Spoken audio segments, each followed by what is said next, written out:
content creator ay isang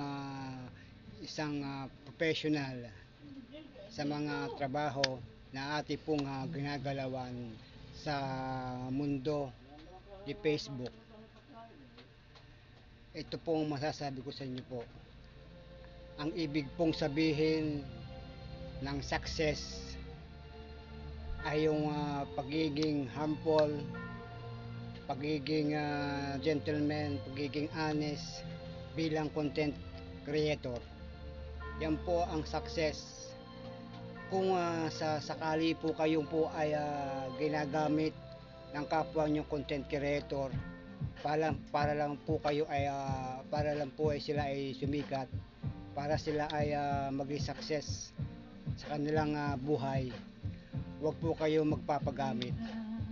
Bilang pong content creator ay kailangan po nating magsariling sikap sa ating pamumuhay.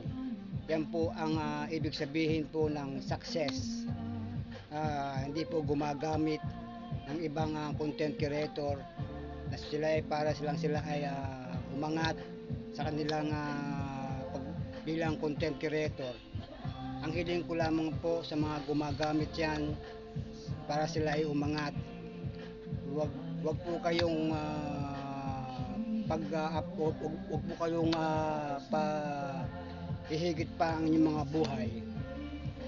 Yan po ang sinasabi ko. Kailangan mo sa sarili natin ang ating intindihin. Oo nga, tama kayo. At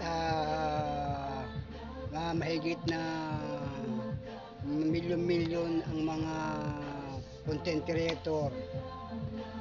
It's nothing else to be the successful of the buhay ng content creator sa mundo. Sa mga aking mga sinasabi sa inyo, tayo po ay magtulungan. Huwag po tayong maggamitan. Huwag po tayong gumagamit para lang sa ating kapakanan. Yan po ang ating pong masasabi sa mga baguhang content creator. Tayo po ay maging magsariling sikap sa ating paggagawa ng mga content. Yan po ang ibig sabihin ng content creator. At yan po ang ibig sabihin ng success sa ating pananaw. Oo nga, tayo po ay hindi po pinapanood ang ating mga video. Hiling ko lamang po ay tapusin ninyo po ang mga video. Yan po ang kailangan pong maging engagement para po tayo ay mag-success. Engagement is the key. Yan mga lods. Kayo mga lods, at maraming salamat po sa nakapanood mga kanyang video. Sana po ay matauhan kayo. Huwag niyo pong kalimutang likes, comment at share itong video. God bless po. Bye!